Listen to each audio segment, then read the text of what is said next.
Hello, good morning, नमस्कार, सभी का स्वागत है स्पिरिचुअलिटी मैटर्स अध्यात्म की और मेरे इस चैनल पे।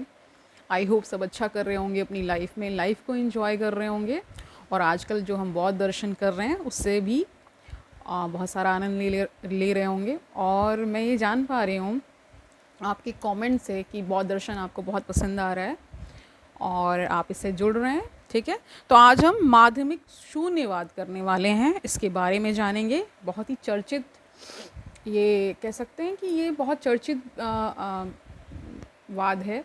ठीक है, शून्यवाद सभी को पता है और नागार्जुन का भी नाम शून्यवाद के लिए बहुत फेमस है। ठीक है, उनके अगर उनका दर्शन भी कभी समय मिला तो ज़रूर लेंगे। ठीक है, शुरू करते हैं आज का सेशन। Let's get started. तो देखिए, माध्यमिक शून्यवाद।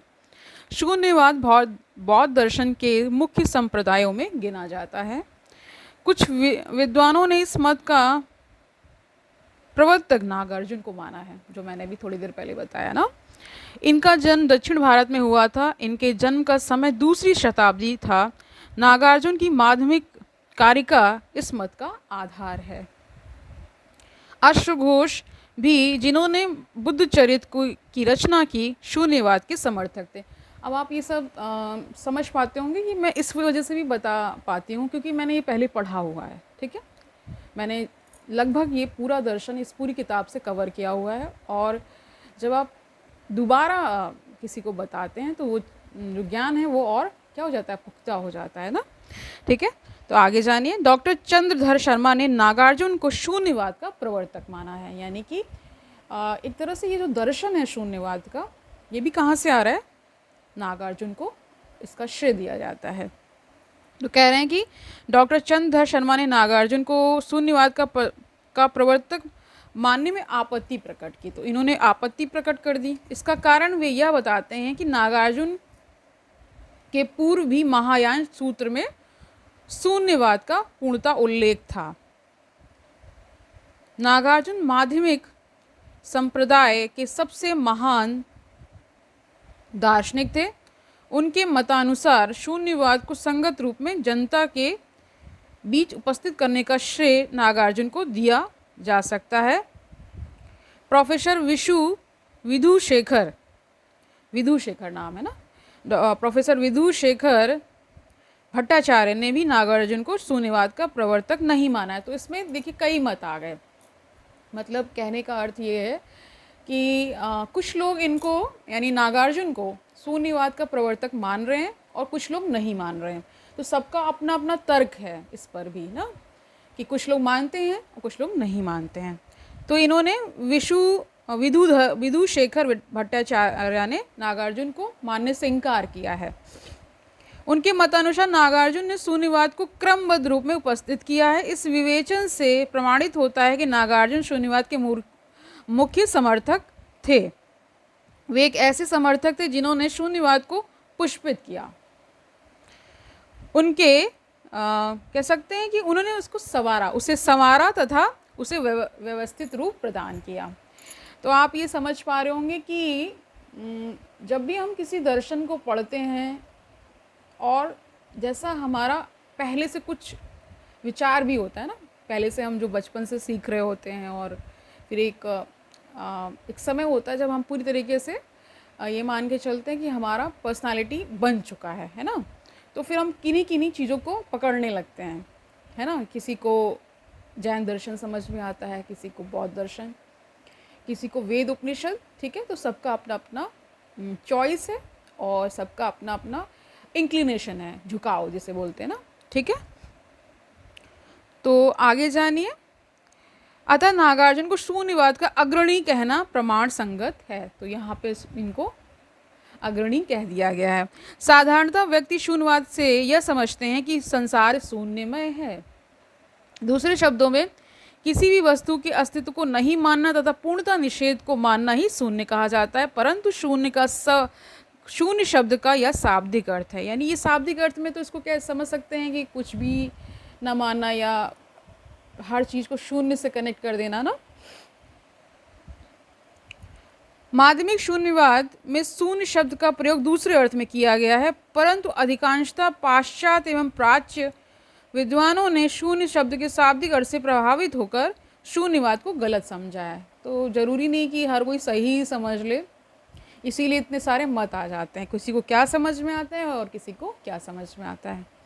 कुछ विचारकों ने शून्यवाद को सर्व वैनाशिकवाद भी कहा है, परंतु शून्यवाद को वस्तुतः वैनाशिकवाद कहना भ्रामक है। यह नाम तभी उपयुक्त होता है जब शून्यवाद किसी भी वस्तु का अस्तित्व नहीं मानता है। अब प्रश्न उठता है कि शून्य शब्द का अब माध्यमिक मत में क्या अर्थ है। शून्य का अर्थ माध्यमिक मत में शून्यता, यानी इसी को निहिलिज्म नहीं है, मतलब शून्यता को बिल्कुल निल नहीं बता रहे हैं। ओके, इसके विपरीत शून्य का अर्थ वर्णातीत यानी इनडिस्क्राइबेबल, यानी जिसको हम डिस्क्राइब नहीं कर सकते हैं ना। नागार्जुन के अनुसार परम तत्व अवर्णनीय है, मतलब माने कि उसका वर्णन नहीं हो सकता। मानव को वस्तुओं के अस्तित्व की प्रतीति होती है, परंतु जब वह उनके तात्विक स्वरूप को जानने के लिए तत्पर होता है तो उनकी बुद्धि काम नहीं देती।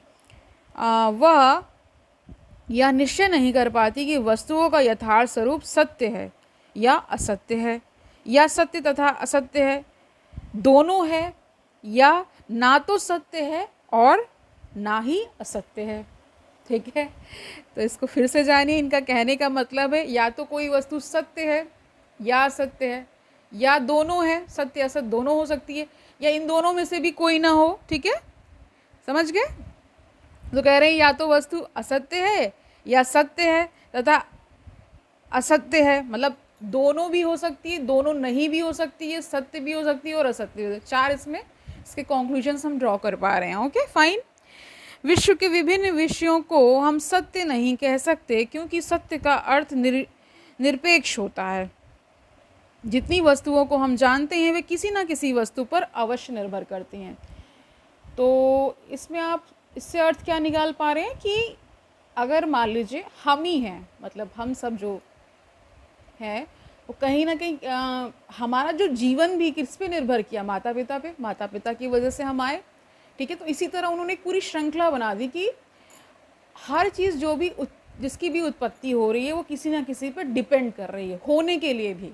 ठीक है, ओके आगे जानिए। जितनी वस्तुओं को हम जानते हैं वे किसी न किसी वस्तु पर अवश्य निर्भर करती हैं।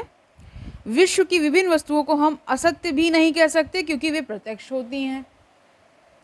जो असत्य होता है वह आकाश कुसुम की तरह बिल्कुल अप्रत्यक्ष होता है। विश्व के विषयों को हम सत्य और असत्य दोनों भी नहीं कह सकते क्योंकि ऐसा कहना घातक बता रहे होगा। क्यों विश्व के विषयों के संबंध में यह भी नहीं कह सकते हैं कि वे ना तो सत्य हैं और ना असत्य हैं, क्योंकि ऐसा कहना पूर्णतः क्या कह रहे हैं, आत्मविरोधी होगा। वस्तुओं का स्वरूप इन चार कोटियों से रहित रहने के कारण शून्य कहा जाता है।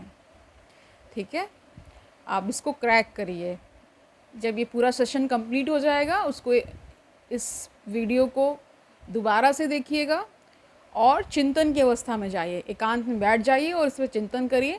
जो उत्तर आपको अपने अंतर्मन से मिलता है उसको स्वीकार कर लीजिएगा। ठीक है, माध्यमिक पारमार्थिक सत्ता को मानते हैं लेकिन वे उसे अवर्णनीय बतलाते हैं।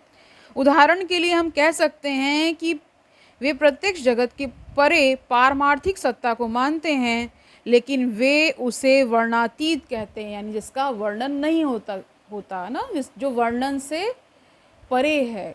ठीक है, नागार्जुन ने प्रतीत समुत्पाद को भी शून्यता कहा है। ठीक है, the fact of dependent origination. तो इसको इन्होंने क्या कहा, इस कॉल्ड बाय अस शून्यता, यानी कि इसको प्रतीत समुत्पाद का मतलब क्या, मतलब कि डिपेंडेंसी होती किसी के होने में, किसी वस्तु, किसी व्यक्ति या किसी घटना के होने में कोई ना कोई डिपेंडेंसी फैक्टर जरूर होता है, यानी उसका कारण बनता है और उस पर वो डिपेंड करता है। ठीक है, आगे जानिए। प्रतीत समुत्पाद के अनुसार वस्तुओं की पर निर्भरता पर बल दिया जाता है। कोई भी वस्तु ऐसी नहीं है जिसकी उत्पत्ति किसी और पर निर्भर ना हो, अतः वस्तुओं की पर निर्भरता को तथा उनकी अवर्णीयता को शून्य कहा गया है। शून्यवाद को सापेक्षवाद भी कहा जाता है। सापेक्षवाद के अनुसार वस्तुओं का स्वभाव अन्य वस्तुओं पर निर्भर होता है। किसी भी विषय का अपना कोई निश्चित निरपेक्ष तथा स्वतंत्र स्वभाव नहीं है। किसी भी वस्तु को निरपेक्ष ढंग से सत्य नहीं कहा जा सकता। शून्यवाद विषयों की पर निर्भरता को मानता है, यानी कि पर निर्भरता समझ रहे हैं, डिपेंडेंसी जिस पे हो जाए, यानी डिपेंड आप कोई फैक्टर पे कर रहे हो, तो ये उसको मान रहे हैं। अतः इसे सापेक्षवाद कहना समीचीन है। शून्यवाद को मध्य मार्ग यानी मिडिल पाथ भी कहा जाता है। बुद्ध ने अपने जीवन में प्रवृत्ति और निवृत्ति में मध्यम मार्ग अपनाया। बुद्ध ने अपने आचार शास्त्र में विषय भोग यानी वर्ल्डली इंजॉयमेंट्स तथा आत्म बलिदान यानी सेल्फ मॉर्टिफिकेशन, इन दोनों का त्याग करके बीच का रास्ता अपनाने का आदेश दिया। परंतु मध्यम मार्ग जिसकी हम चर्चा यहाँ करने जा रहे हैं, उपरोक्त मध्यम मार्ग से पूर्णतः भिन्न है। शून्यवाद को मध्यम मार्ग कहते हैं क्योंकि यह वस्तुओं को ना तो सर्वथा निरपेक्ष तथा आत्मनिर्भर और न पूरा असत्य ही बतलाता है। सत्य और असत्य जैसे एकांतिक मतों का निषेध कर शून्यवाद वस्तुओं के पर निर्भर अस्तित्व यानी कंडीशनल एग्जिस्टेंस को मानता है। बुद्ध ने प्रतीति समुत्पाद को भी इसलिए मध्यम मार्ग कहा है। मध्यम मार्ग को अपनाने के कारण शून्यवादी को माध्यमिक कहा गया। नागार्जुन अपने चतुष्कोटि न्याय का प्रयोग करके सब विषयों का अनस्तित्व सिद्ध करते हैं, यानी अस्तित्व नहीं है इसको सिद्ध करते हैं। वे उत्पत्ति का खंडन करते हैं। वस्तु ना स्वयं से उत्पन्न हो सकती है, ये बता रहे हैं, ठीक है, और ना अन्य वस्तु से उत्पन्न हो सकती है। वस्तु स्वयं और अन्य वस्तु से भी उत्पन्न नहीं हो सकती, इसलिए उत्पत्ति असंभव है। इसी प्रकार नागार्जुन पंच स्कंद द्रव्य गुण और आत्मा को असत सिद्ध कर देते हैं। कार्य कारण सिद्धांत भ्रम है। चूँकि बुद्ध के मतानुसार कोई भी वस्तु अकारण नहीं है, इसीलिए समस्त विश्व भ्रम मात्र है, सभी अनुभव भ्रम मात्र है। उक्त विवेचना से प्रतीत होता है कि शून्यवाद एक नकारात्मक सिद्धांत है, परंतु शून्यवाद को पूर्णतः नकारात्मक सिद्धांत कहना भूल है। डॉक्टर राधाकृष्णन ने शून्यता को भावात्मक सिद्धांत बतलाया है। शून्यता सभी विषयों का आधार है। कुमार जीव ने कहा है, it is on account of शून्यता that everything becomes possible, without it nothing in the world is possible. माध्यमिक के पारमार्थिक सत्ता में विश्वास किया है।